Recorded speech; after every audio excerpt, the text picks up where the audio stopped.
기도할게요.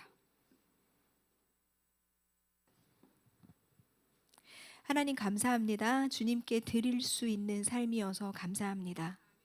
하나님께 드리고 싶어도 드릴 수 없는 인생에 힘든 시기가 우리의 삶에 있을 수 있는데 하나님의 지키심과 보호하심으로 나는 하나님께 드릴 수 있는 자, 그리고 손 내밀어 베풀 수 있는 자, 건강하여 누군가를 도와줄 수 있는 자인 것에 진심으로 감사드립니다.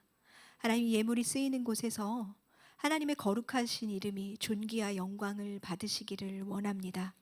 우리의 삶을 통하여 당연히 영광 받으셔야 하는 하나님의 그 존귀한 이름이 나로 인하여 땅에 떨어지는 일 없이 내 평생에 오직 주님만을 바라보고 의지하며 예배할 수 있도록 나의 삶을 주관하여 주시옵소서. 오늘 말씀을 통해 세상을 보는 우리의 시선이 한층 그 지경이 넓어지기를 소망합니다. 아버지여, 성령 강림 주일, 우리 안에 계신 성령이 오늘 선포되는 말씀을 각 사람의 알맞게 들려지게 하여 주시고 깨닫게 하여 주시고 말씀 안에서 어떻게 살아야 할지 고민하며 삶의 방향을 정하는 우리 성숙한 청소년부 될 수 있도록 축복하여 주시옵소서. 예수님의 이름으로 기도합니다. 아멘. 아멘. 아까 읽은 본문은 너무 좋은 말씀인데 실은 제가 본문을 바꾸고 주보를 안 바꿨네요. 다시 본문을 읽어볼게요. 사사기 2장 7절에서 10절입니다. PPT에 있어요. 사사기 2장 7절 시작. 백성이 여호수아가 사는 날 동안과 여호수아 뒤에 생존한 장로들 곧 여호와께서 이스라엘을 위하여 행하신 모든 큰 일을 본 자들이 사는 날 동안에 여호와를 섬겼더라. 다음 10절.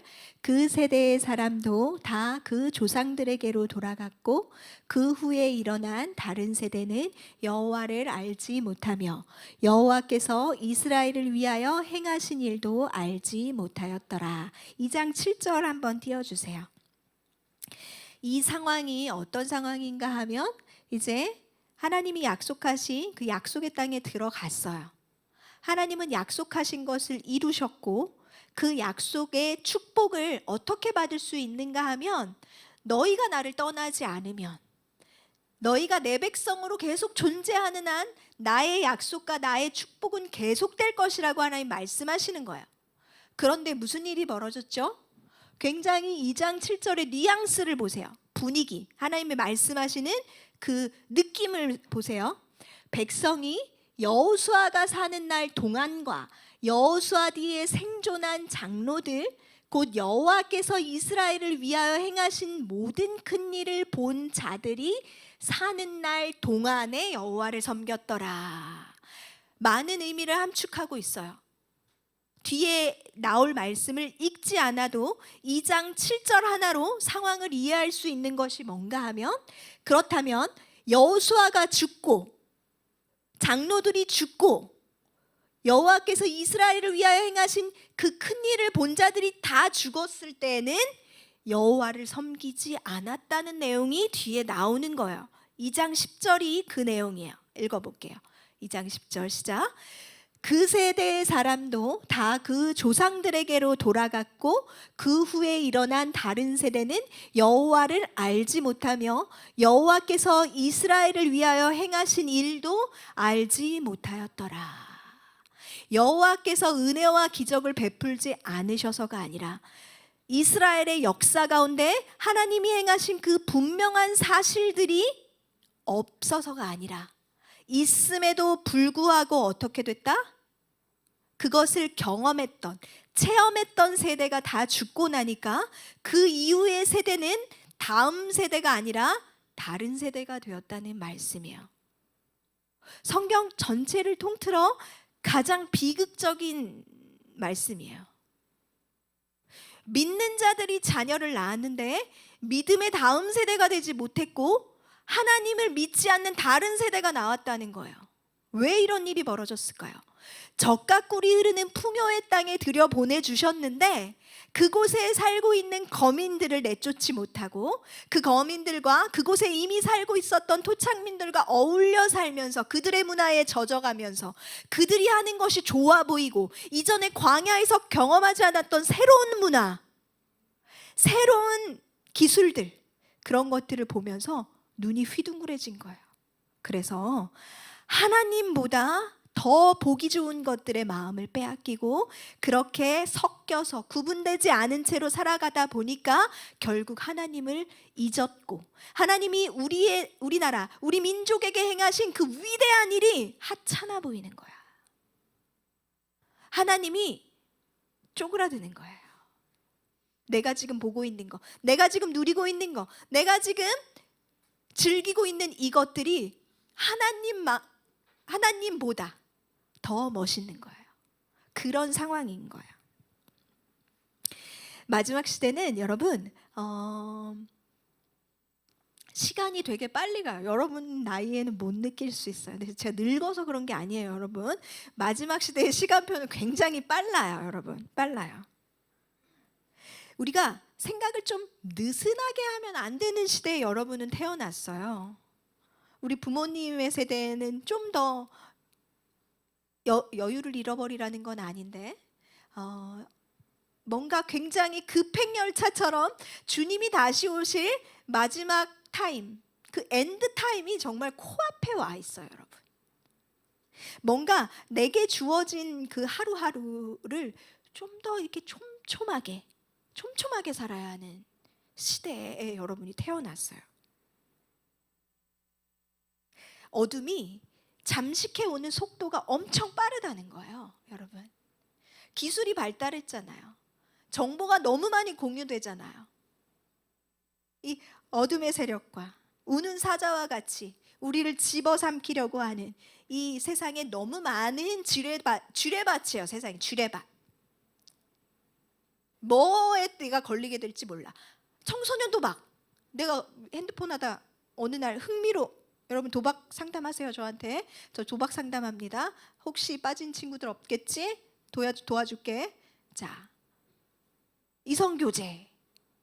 항상 아름다울 수만 없겠지. 여러분 앞에 놓여있는 굉장히 산적한 문제들이 있어서 사실 제 마음이 바빠요.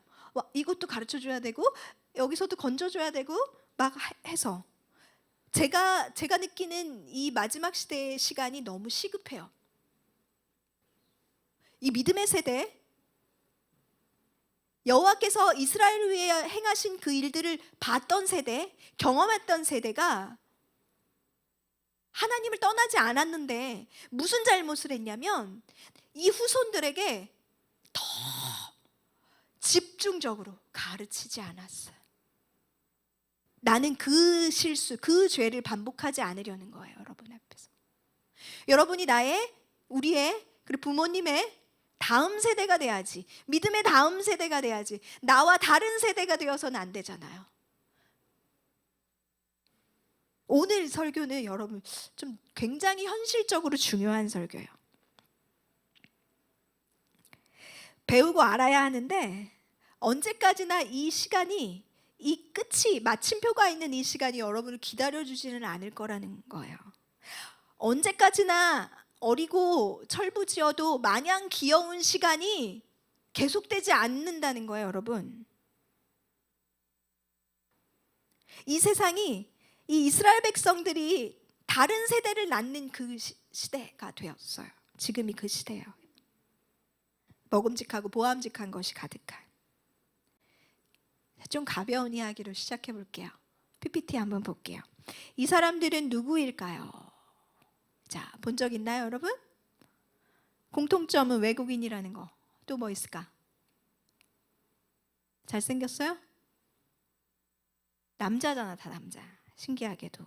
자, 패션에 관심이 있는 사람들은 이 사람들을 알 수도 있어요. 그리고 우리 선생님들 세대는 다 한 번씩 들어봤을 거예요. 1번 누굴까? 돌체 가바나. 명품이죠. 돌체 가바나 집에 있니? 난 없는데. 우리 세대에는 이 명품의 이름이 돌체 가바나였어요. 왜 돌체 가바나냐면 돌체와 가바나가 연인이었거든. 그런데 지금은 돌체 앤 가바나요. 둘이 헤어졌거든. 자, 2번 마크 제이콥스이고요. 오른쪽은 모델 제이슨 프레스턴이에요. 3번 누굴까요? 점잖은 아저씨 같죠? 크리스찬 디올이야. 디올 좋지? 자, 4번 누굴까? 조르지오 아르마니. 누가 대답한 것 같아? 이런 건 대답 안 해도 돼. 5번 누굴까요? 입생로라. 누군가 나에게 이런 명품을 선물한다면 그 사람이 다시 보이겠지. 날 이렇게 중요한 사람으로 생각했단 말인가?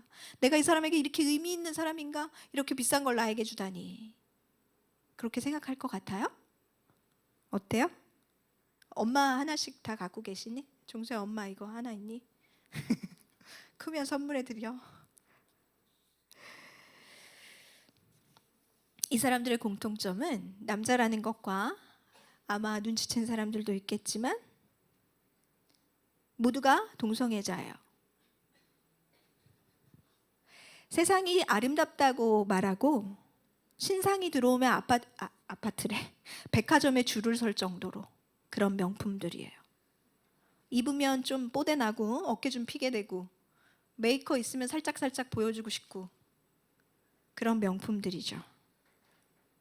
누구라도 하나씩 돈이 있으면 갖고 싶고 선물 받으면 행복해지고 집에 하나씩 소장하고 싶은 이런 명품들의 탄생의 배후에 흐르고 있는 이들이 뽑아내고 있는 아름다움은 어디에서 오는 것일까?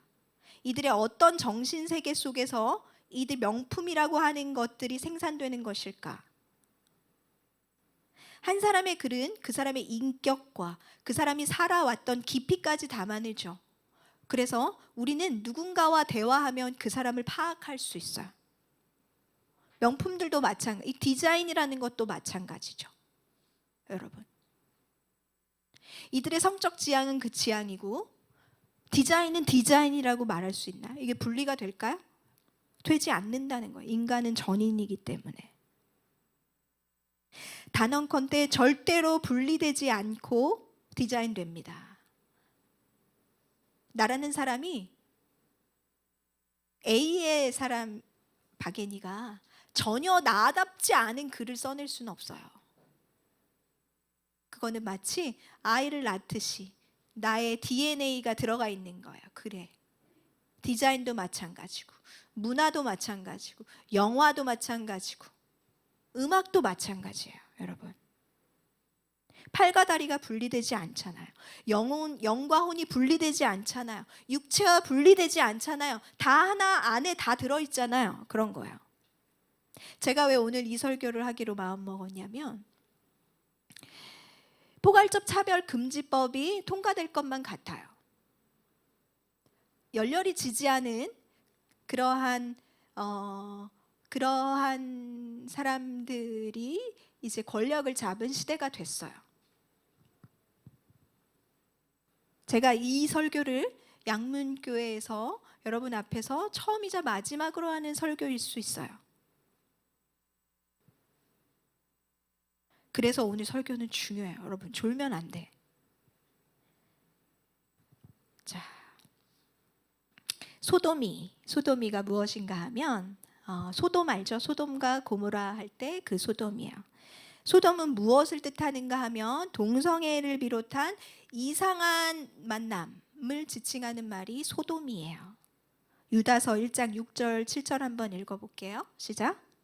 또 자기 지위를 지키지 아니하고 자기 처소를 떠난 천사들을 큰 날의 심판까지 영원한 결박으로 흑암에 가두셨으며 소돔과 고모라와 그 이웃 도시들도 그들과 같은 행동으로 음란하며 다른 육체를 따라 가다가 영원한 불의 형벌을 받음으로 거울이 되었느니라.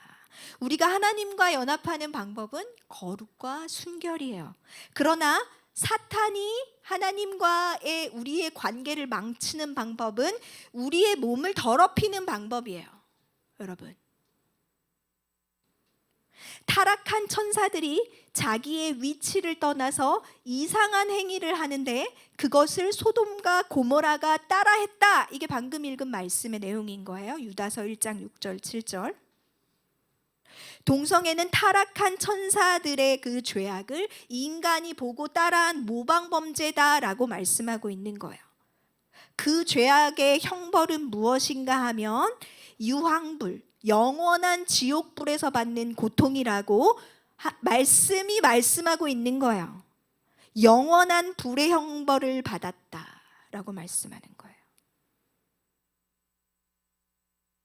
이 죄악이 너무 극악무도하기 때문에 하나님께서 경고하기 위해서 먼저 우리에 앞서 소돔과 고모라를 유황불로 심판하는 것을 우리에게 보여주고 계시는 거예요. 그리스 신화에 등장하는 그 신이라고 하는 것들이 얼마나 타락한 천사들의 전형인지 안다면 그리스 로마 신화가 마치 필독서처럼 읽혀지지는 않을 텐데, 저는 제가 아는 저희 아이의 친구의 부모님들은 다 그리스 로마 신화 읽지 못하게 뜯어 말리는데요. 폼페이의 벽화나 조각에 이런 음란이 사실적으로 다 묘사되어 있어요. 그때 그게 그 문화였어요. 그게 삶이었어요. 그러니까 벽화로도 남아있고 동상으로도 남아있고 이런 거죠. 여러분, 책도 골라 읽어야 돼요. 다 읽는다고, 유행한다고, 그게 다 좋은 책 아니에요. 동영상 하나 볼게요. 제가 녹음한 건데 한번 틀어주세요.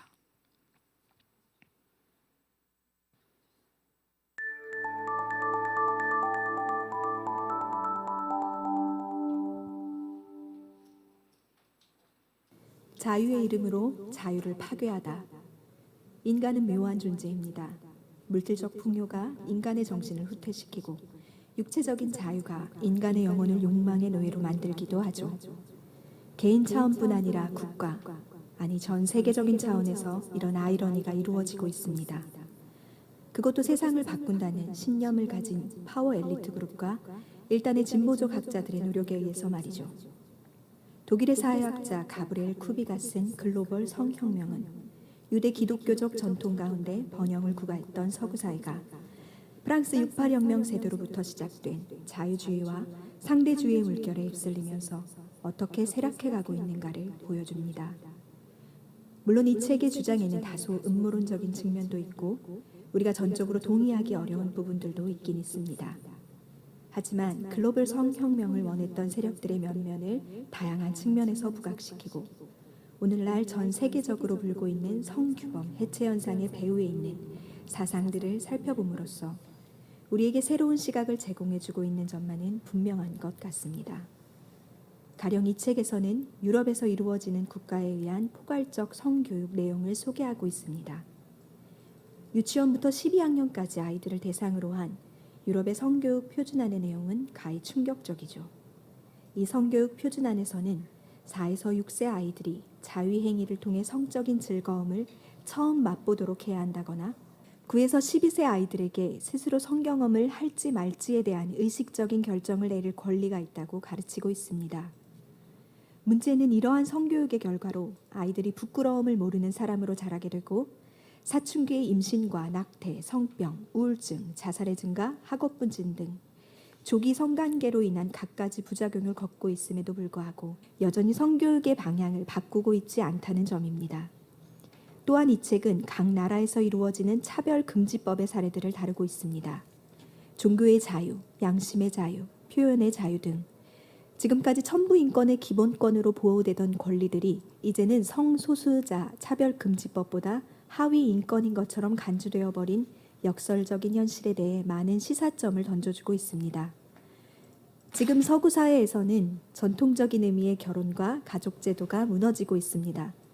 남녀의 성 정체성을 부인하고 성별을 스펙트럼으로 인식하는 젠더 이데올로기와 남자와 여자를 화해 불가능한 적으로 만드는 급진적인 페미니즘, 자유와 관용의 이름으로 오히려 개인의 양심과 존엄을 억압하는 현실에 직면해 있습니다.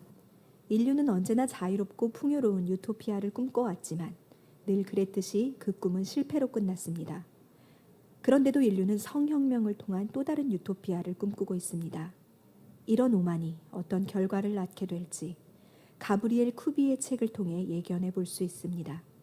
결코 밝지도 달갑지도 않을 우리의 미래를 말입니다. 지금까지 VON.News입니다.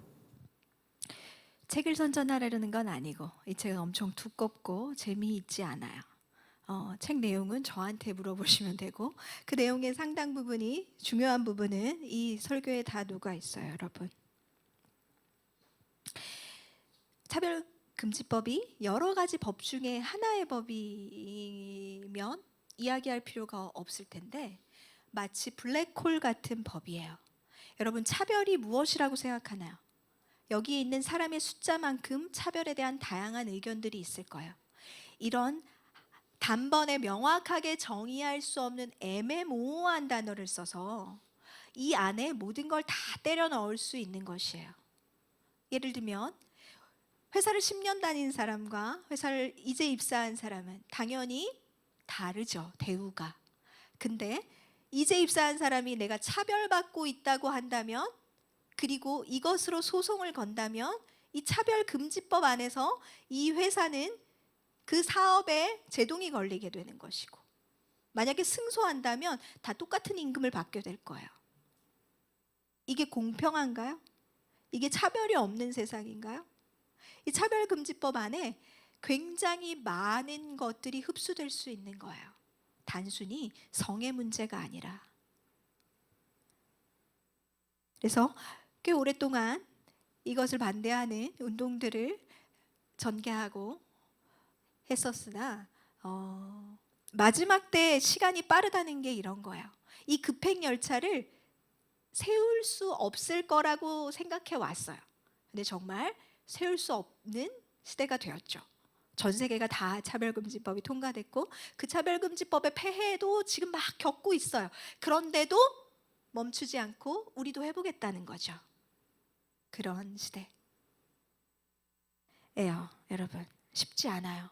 그리스도인으로서 거룩하게 순결하게 하나님을 예배하며 산다고 하는 것이 단순하지 않은 시대가 되었다는 거예요, 여러분. 차별금지법이 통과되면 제가 할 수 있는 설교에 많은 제약을 받을 거예요. 그렇다면 나는 말씀의 1.1획도 땅에 떨어지지 않게 해야 하는 주의 종의 사명으로서 나는 세상의 법을 따를 것인가 하나님의 법을 따를 것인가, 그 큰 고민 앞에 서야 하는 거예요, 여러분. 너무도 당연한 수순으로 차별금지법이 특정하고 있는, 지목하고 있는 그 화살표가 어디로 향해 있는가 하면 바로 교회예요. 우리는 너무 공공연히 차별을 이야기하죠. 그들의 눈에 차별로 보이죠. 하나님은 남자와 여자를 다르게 지으신 건데, 다른 걸 다르다고 말하면 차별이라고 느끼면 차별인 거죠. 나의 느낌이 너무 중요해, 내 생각이 너무 중요해, 이런 시대인 거예요. 실제로 실행되면 교회의 해체가 아주 빠른 수순으로 이루어질 거예요. 그래야 차별금지법이 더 원활하게 잘 시행될 수 있을 거기 때문에 여러분, 오늘 우리가 모여 예배드리는 것도 굉장히 은혜인 줄 아시기 바라요. 반기독교 세력이 굉장히 많이 이 땅 가운데 있고 그 세력들이 마치 이기는 것처럼 보이고 있습니다. 인권이라는 단어가 엄청 아름답게 들리죠. 우리의 권리, 나의 권리, 인간됨의 권리. 인권이라는 아름다운 단어를 가면을 쓰고 그 뒤에는 진리를 파괴하고 싶은 마음들이 있어요. 하나님의 말씀의 영광과 그리스도인의 거룩을 짓밟으려고 하는 그 시도, 그것이 바로 젠더 이데올로기고 차별금지법이에요. 신명기 6장 5절 읽어볼게요. 신명기 6장 5절 시작. 너는 마음을 다하고 뜻을 다하고 힘을 다하여 내 하나님 여호와를 사랑하라. 그 다음 내 마음을 다하고 목숨을 다하고 뜻을 다하고 힘을 다하여 주 너의 하나님을 사랑하라 하신 것이요. 마음만 뜻만 힘만이 아니라고 계속 강조하잖아요, 여러분. 우리의 지정의 이 모든 것으로 나라는 존재 전체로 하나님을 예배해야 하는 거예요. 하나님, 제가 하나님 사랑하는 거 알죠? 그런데 몸은 하나님이 원하지 않는, 거룩하지 않은 곳에 가 있어. 그럼 하나님 사랑하는 거냐는 거예요, 여러분. 내 마음과 뜻과 힘과 내 목숨 전부가 하나님을 향하여 서 있어야 되는 거예요. 이럴 땐 이렇게 살고 저럴 땐 저렇게 살면 안 된다는 거예요, 여러분. 차별이 없는 세상 멋진 것 같죠, 여러분? 자, 이제 여러분 생각의 힘을 길러줄게요. 자, 곰곰이 생각해 보세요, 여러분. 자유라는 단어와 평등이라는 단어 둘 다 중요한 가치죠. 어떤 것을 상위에 두어야 할까요? 어떤 게 더 중요할까요, 여러분? 머리를 생각을 해야 돼. 생각의 힘이 있어야 돼, 우리. 자유가 중요할까, 평등이 더 중요할까? A와 B 중에 하나를 선택하라는 문제가 아니고 정렬해서 순서를 매긴다면 뭐가 맨 앞에 와야 있어야 하냐는 거예요. 당연히 자유죠. 자유는 평등이라는 가치를 품어낼 수 있는 큰 의미예요. 그 안에 불평등을 이 자유 안에서 해소시킬 방안들을 만들어낼 수 있어요. 그런데 자유보다 평등이 앞서면 어떻게 될까요? 오히려 더 자유가 훼손되는 거예요. 평등이 자유보다 큰 단어가 아니기 때문이에요. 인권이 너무 중요하죠. 그러나 신권, 이 세상 만물을 창조하신 하나님의 권위보다 인권이 높아져서는 안 되는 건데, 하나님의 권위가 하나님의 말씀이죠. 하나님의 말씀보다 인간의 권위가 더 중요하다고 이야기하는 시대인 거예요, 여러분.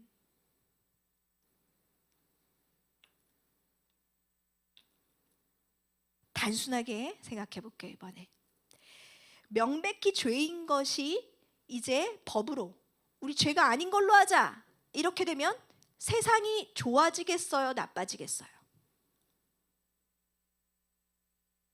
이게 죄가 죄인 것으로 남아 있어야 그 죄에서 떠날 텐데, 이제 더 이상 그건 죄가 아닌 걸로 하자, 이렇게 되면 세상은 죄로 물들겠죠, 여러분. 이 단순한 논리인 거예요.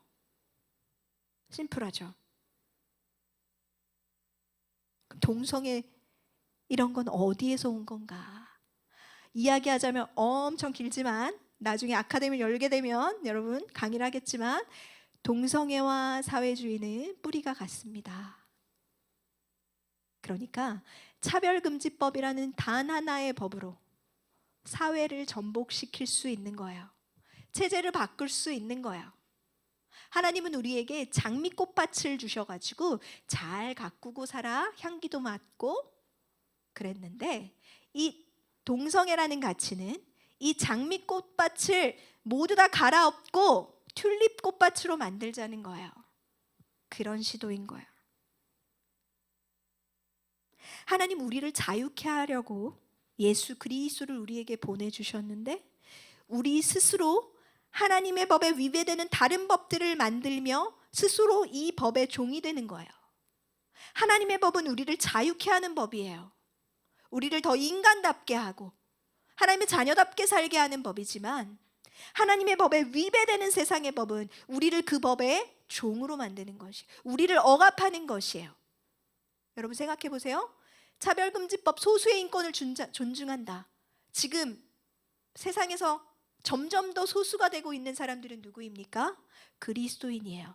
그러나 그 어떤 법도 그리스도인의 권리를 이야기하지 않아요. 왜일까요? 세상의 법은 하나님의 법을 대적하는 법이기 때문에 우리의 소수인 그리스도인의 권리를 보호해주지 않아요.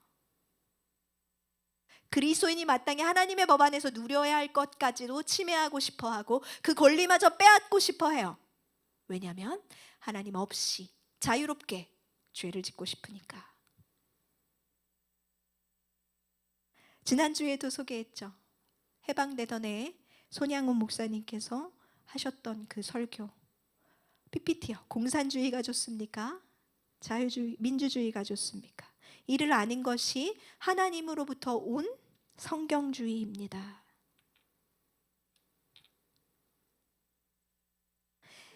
차별금지법과 동성애의 죄악을 아는 것이 여러분 성경주의예요. 동성애가 얼마나 참남된 죄악인지를 아는 것이 바로 하나님으로부터 나오는 성경주의라고요, 여러분. 이를 알 때 사탄의 괴계에서 우리는 빠져나갈 수 있어요. 다음 PPT요. 어원 루처라는 사람이 쓴 국가가 하나님을 잊을 때라는 책이 있어요. 제가 울면서 본 책인데 너무 지금 이 시대랑 똑같아가지고, 모든 가치는 개인의 선호이기 때문에 그것들은 논쟁의 대상이 아니며 다른 어떤 권위에 따라 판단될 수 없다. 아이의 가치는 누구 못지않게 훌륭하므로 누구도 그에게 다른 의견을 말할 수 없다. 아이 스스로 선택하도록 해야 하며 아이들에게는 그러한 권리가 충분히 있다. 지금까지 들어오고 배워오고 여러분이 아는 하나님을 아는 그 지식 안에서 이 말이 참입니까 거짓입니까? 분별하십시오. 이게 요즘 세상이 말하는 아이들의 권리예요. 학생의 권리, 여러분의 권리라고 세상이 말하는 것이, 이게 개인의 권리라는 거예요. 각자가 자신이 가치 있다고 하는 걸 각자 선택하게 둬라. 그게 아이일지라도 그게 행복이다. 너희의 권리를 찾아 누려라. 이게 지금 우리에게 속삭이는 사탄의 속삭임이에요.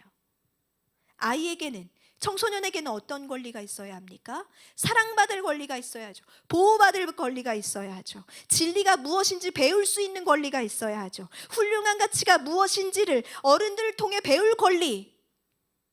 이게 진정한 권리죠. 아직 뭐가 정확히 옳고 그른지, 옳고 그름에 대한 충분한 정보를 쌓고 있지 않는 아이와 청소년에게 네 마음대로 선택하라는 것이 어떻게 권리가 될 수 있어요? 이건 아동 학대예요. 내가 나의 선택을 확신할 수가 없는데 선택하라고 하는 것이 권리입니까? 여러분, 인풋이 있어야 아웃풋이 있지. 여러분의 때는 인풋을 막 해서 이제 어른이 되어 세상에 나가면 이 인풋을 잘 정돈하고 이 안에서 나의 생각들을 정립해서 그것들로 세상을 살아가는 힘이 생기는 거죠. 옳은 것이 많이 들어와야 돼요. 진리로 차곡차곡 채워져야 돼요. 그 바탕에서 생각하는 힘이 길러져야 되는 거예요. 그 기준 안에서 세계관을 가져야지, 가치관을 가져야 되는 거죠. 그래야 옳은 삶을 살게 되는 것이고, 내가 하고 싶은 대로 하는 게 행복이 아니라 올바르게 사는 게 행복이라는 걸 배워야 하는 거예요. 여러분, 다시 말할게요. 올바르게 사는 것이 행복한 것입니다.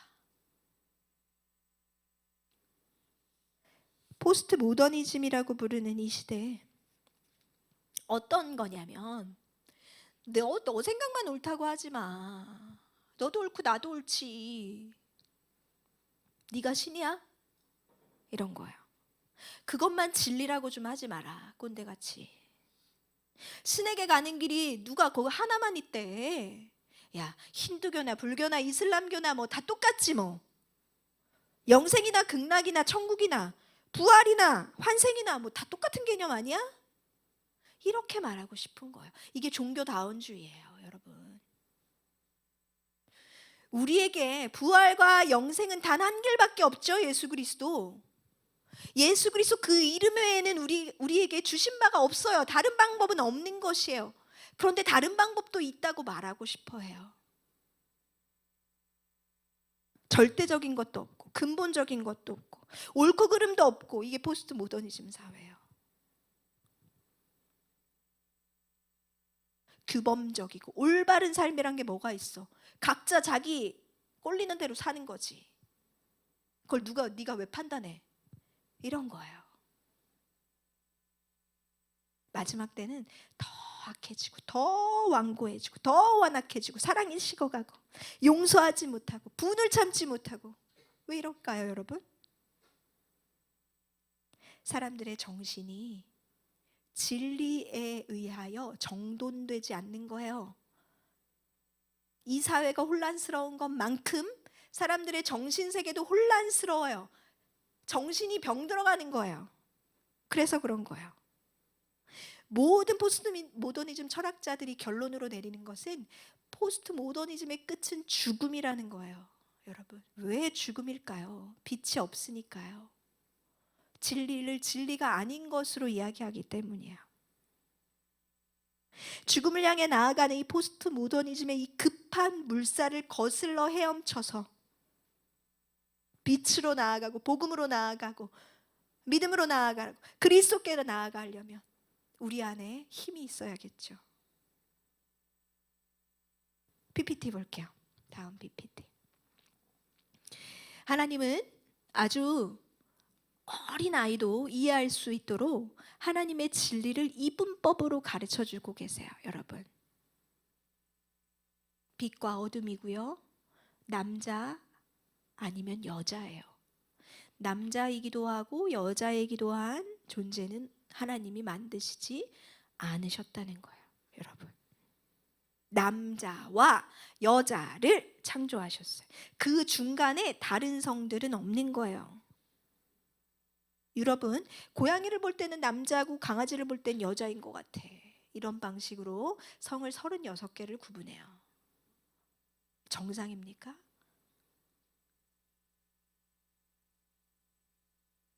남자와 여자를 창조하셨다는 이 하나님의 말씀에서 벗어나는 모든 생각은 하나님의 창조 질서를 무너뜨리는 악한 생각입니다.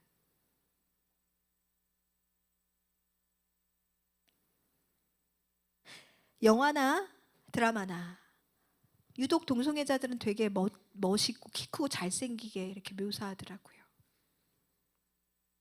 광명한 천사처럼. 어둠이 가득한 세상을 거슬러 오른 예수 그리스도께로 말씀으로 자꾸 나아가야 해요. 여러분, 제가 이 컵을 보듯이 세상의 문제를 이렇게 객관화시켜서 컵의 모양과 색깔과 무게와 이런 것들을 판단할 수 있어야 해요. 이 컵 안에 들어가면 안 되고. 기독교가 편협하고 독선적이다, 폐쇄적이다 이런 얘기를 듣는 이유는 이런 얘기는 칭찬이에요, 여러분. 진리를 우리만 가졌기 때문이에요. 진리는 타협할 수 없기 때문이에요, 여러분.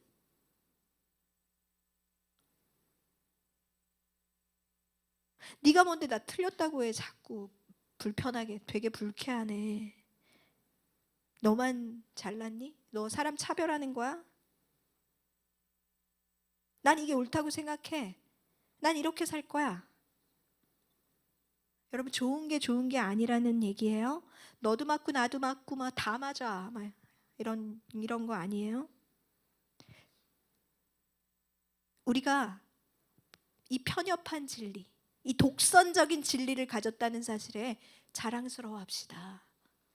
그래서 손가락질 받는다면 의를 위하여 핍박받는구나, 나의 상급이 크구나 생각하고 핍박을 받읍시다. 그게 그리스도인이니까.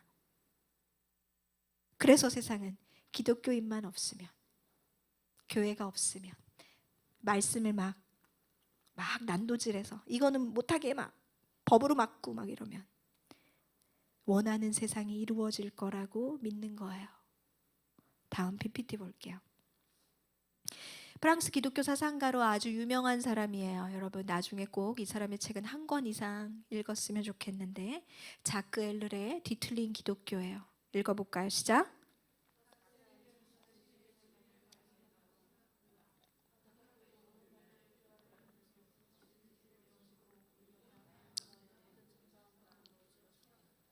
기독교라는 병, 유리병이 있어요. 그런데 놀랍게도 이 병 안에 진리는 다 비워지고 오히려 다양한 세상의 문화가 이 병에 다 채워진 게 보인다는 거예요. 나는 어떻게 살고 있나?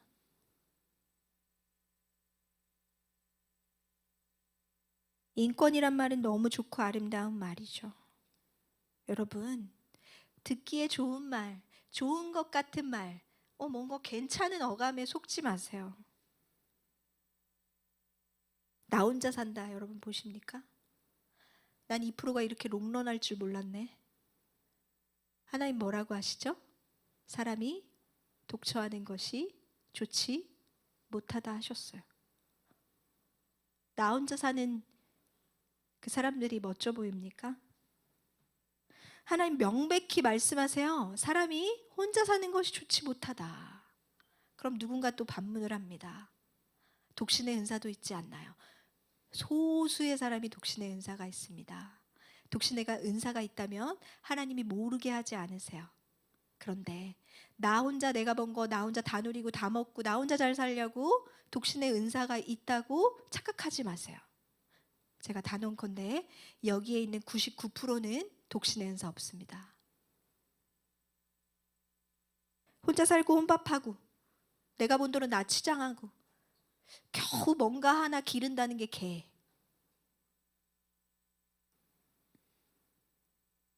애견인들을 비하하는 게 아니에요. 저희 집에도 초코가 있어요. 혼자 살면 편하겠죠. 하나님은 홀로 완전하신 분이시지만 굳이 우리를 창조해서 우리를 기르고 보호하십니다. 왜 그렇게 하실까요?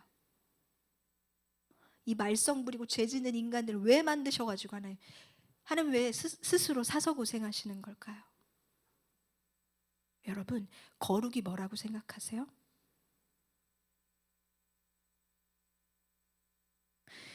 우리의 거룩, 하나님을 바라보는 우리 편에서의 거룩은 하나님의 말씀대로 사는 것이고요. 하나님의 관점에서 우리를 향하여 쏟아지는 거룩은 하나님이 지으신 우리를 돌보시는 것이 그분의 거룩이기 때문이에요.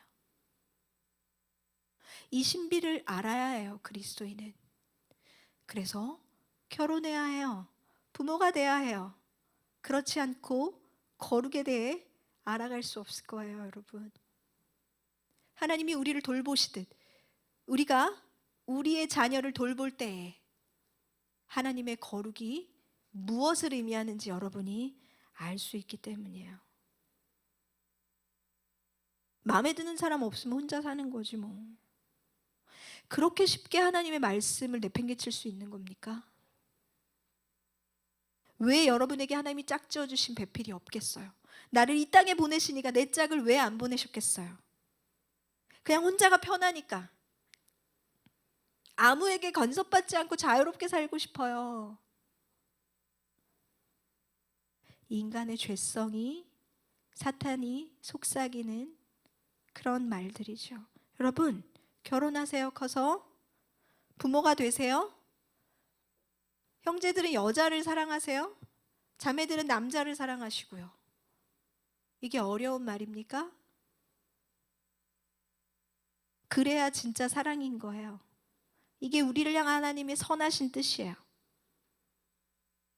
너의 정욕과 너의 욕망과 너의 쾌락을 섬겨라, 즐겨라. 그게 진짜 너를 사랑하는 거야. 그게 진정한 자유지. 그런 삶을 살기 위해 우리의 인권은 더 폭넓게 존중받아야 한다. 그리스도인의 권리는 무엇입니까? 말씀에 순종하는 것이 우리의 권리입니다. 그리스도인의 최고 존엄은 무엇입니까? 예배 드리는 것이 우리의 최고의 존엄입니다. 내가 좋다고 선택하는 그게 정말 좋은 건지 확인해 보세요. 체크해 보세요.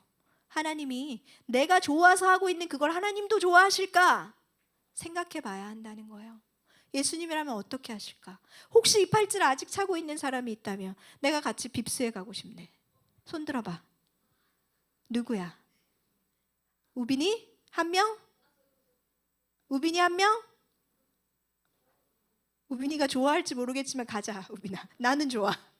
우빈이 박수 치고 싶어. 축복한다. God bless you. 좋아. 다른 사람들은 예수님이라면 어떻게 하실까가 습관화돼서 다 뺀 거죠. 좋아. 그런 사람들은 하나님이 빕스보다 좋은 거 주실 거야. 난 하나님이 아니니까 우빈이만 데리고 갈게. 하나님이 싫어하는 거라면 몰랐을 땐 어쩔 수 없지만 하나님이 이걸 싫어한다는 걸 알았다면 여러분, 나도 그걸 싫어할 수 있나요? 그럴 수 있어야 해요, 여러분.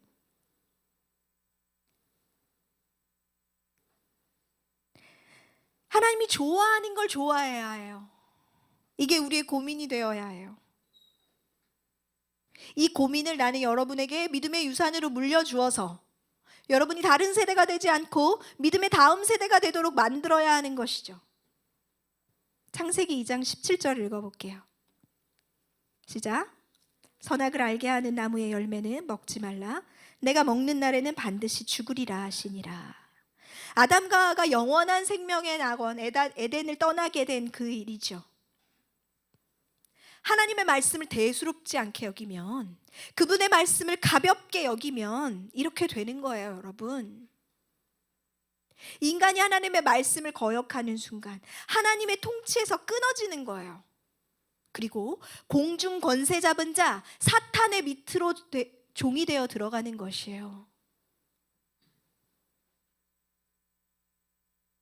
사탄이 온 세상을 창조하신 창조주 예수 그리스도에게도 내가 천하만국을 줄게 얘기했잖아요. 세상이 아직까지 그의 손아귀에 있는 것이에요. 세상이 사탄의 통치 영역으로 들어가게 된 것은 우리가 하나님의 말씀에 불순종하여 하나님의 통치에서 끊어지기 때문에 말씀이 내 안에 더 많을수록 하나님의 통치가 촘촘하게 나의 삶을 지켜내는 것입니다, 여러분. 죽음을 향해 달려가는 이 급행열차에서 누가 뛰어내릴까? 아직 타지 않았으면, 안 탔으면 좋겠네. 세상에 완전한 진리 이런 건 없어요. 순도가 얼마나 높으냐의 차이일 뿐이죠. 여러분, 100% 오렌지 주스가 정말 100%인가요? 80 몇 프로만 원액을 채우면 100%라고 광고할 수 있게 해주는 거예요, 여러분. 세상이 이래요. 100% 오렌지 주스는 없어요.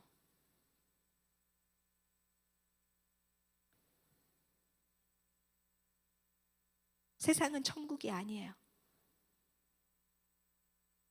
세상은 악해져 가고, 할 수 있다면 믿는 자들이 그 믿음에서 떨어질 수 있도록 많은 것으로 유혹하고 미혹합니다. 세상을 살아가지만, 세상 사람들과 어울려 살지만 세상에 휩쓸려 가지 않게 되기를,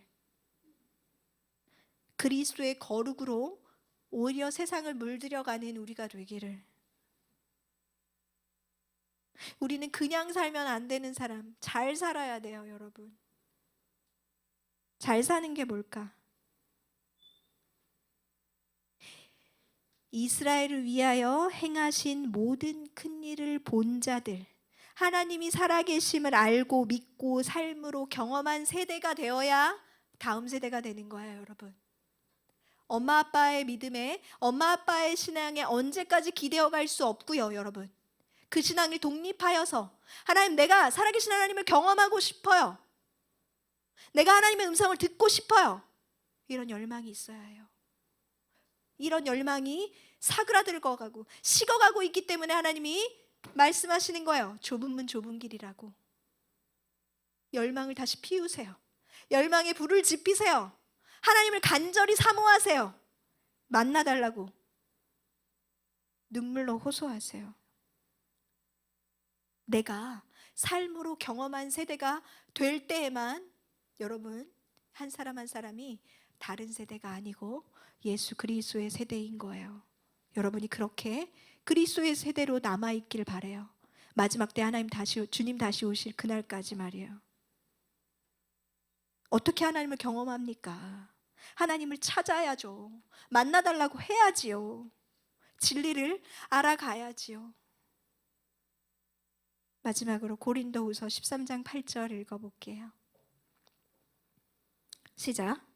우리는 진리를 거슬러 아무것도 할 수 없고 오직 진리를 위할 뿐이니. 이게 우리의 구호가 됩시다. 하나님, 나는 진리를 거슬러 아무것도 할 수 없고 내가 하는 모든 것은 진리를 위한 것입니다. 이렇게 외치며 살아갈 수 있을까? 잘 사는 건 진리 안에서 사는 것이에요. 그리스도 안에서 사는 것이에요. 진정한 자유는 진리 안에만 있어요. 진리가 가장 크고 위대하기 때문에 우리는 진리를 거슬러 아무것도 할 수 없는 사람들. 진리를 거슬러서 하는 것은 아무 의미가 없다. 여러분 머리에 딱 새기세요. 내가 먹고 마시고 살아가는 모든 이유는 오직 진리를 위하여. 진리를 알지니 진리가 너희를 자유케 하리라. 진리 안에서 자유함이 무엇인지 배워가고 깨달아가는 저와 여러분이 되기를 소망합니다. 진정한 진리의 수호자, 나의 사랑하는 양문교회 청소년들이여, 진정한 진리의 수호자가 됩시다. 처음이자 마지막 설교, 오늘 오지 않은 친구들에게 좀 전해줬으면 좋겠네. 우리 찬양하고 기도할게요.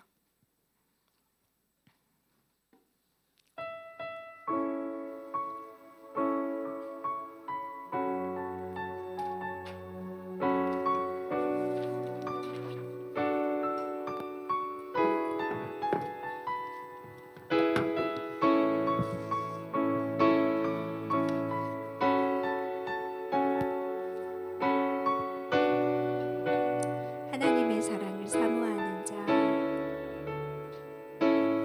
하나님의 사랑을 사모하는 자, 하나님의 평안을 바라보는 자, 너의 모든 것 창조하신 우리 주님이 너를 얼마나 사랑하시는지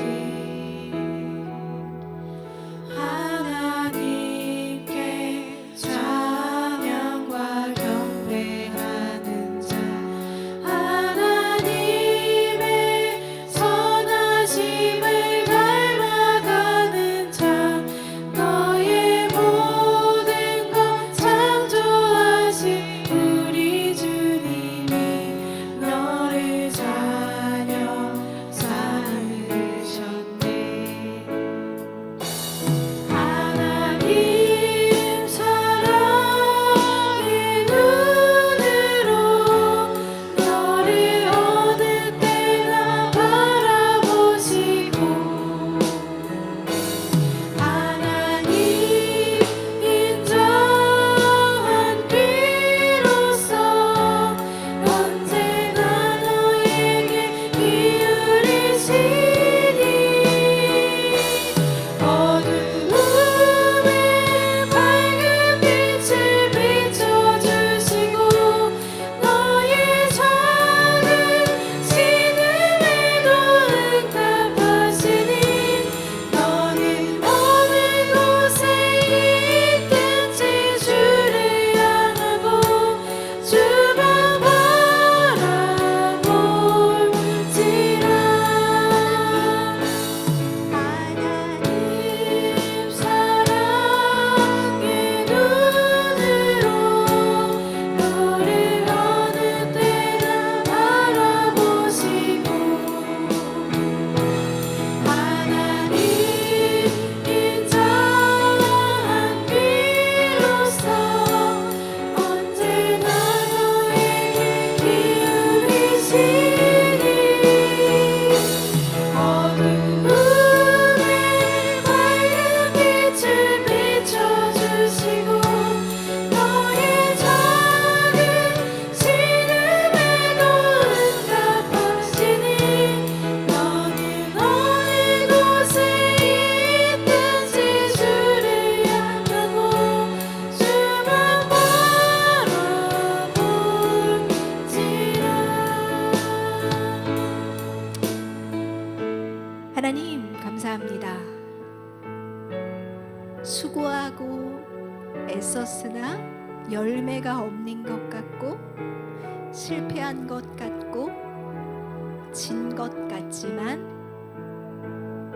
나의 하나님 여전히 살아계시고 그의 공의가 물처럼, 그의 그의 정의가 수처럼 흐르게 하실 그날을 믿음의 눈으로 바라봅니다. 하나님이 하라고 하셔서 하나님 앞에서 해왔던 일들을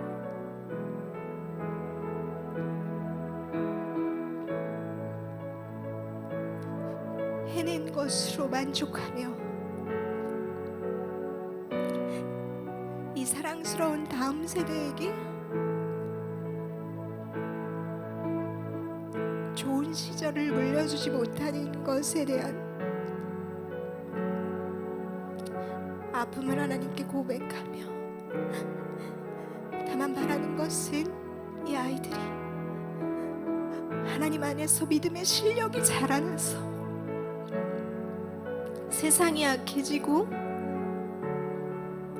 더러워진다 해도 하나님 앞에 자신의 거룩과 순결을 지켜낼 수 있는 주의 자녀들로 자랄 수 있도록 하나님의 도우심을 구합니다. 이 존귀한 영혼들을 하나님께 맡기며 주의 손에 올려드리오니 이들의 인생을 지켜주시고 이들 안에 계신 성령께서 날마다 분별케 하시고 일깨워 주사 우리 가장 좋은 선생님이신 성령이 친히 이 아이들을 가르치시고 죄악에서 떠나게 하여 주실 것을 소망합니다. 오늘의 말씀이 가지는 무게감과 의미가 무엇인지 깨닫는 자녀들이 있게 하여 주시고 이들이 구리터기처럼 남아서 마지막 때 주님이 오실 그 거룩한 길을 준비할 수 있도록 사용해 주시옵소서. 진정한 진리의 수호자들이 이 가운데 나타나 하나님의 영광을 위해 살아갈 수 있도록 축복하여 주시옵소서. 예수님의 이름으로 기도합니다.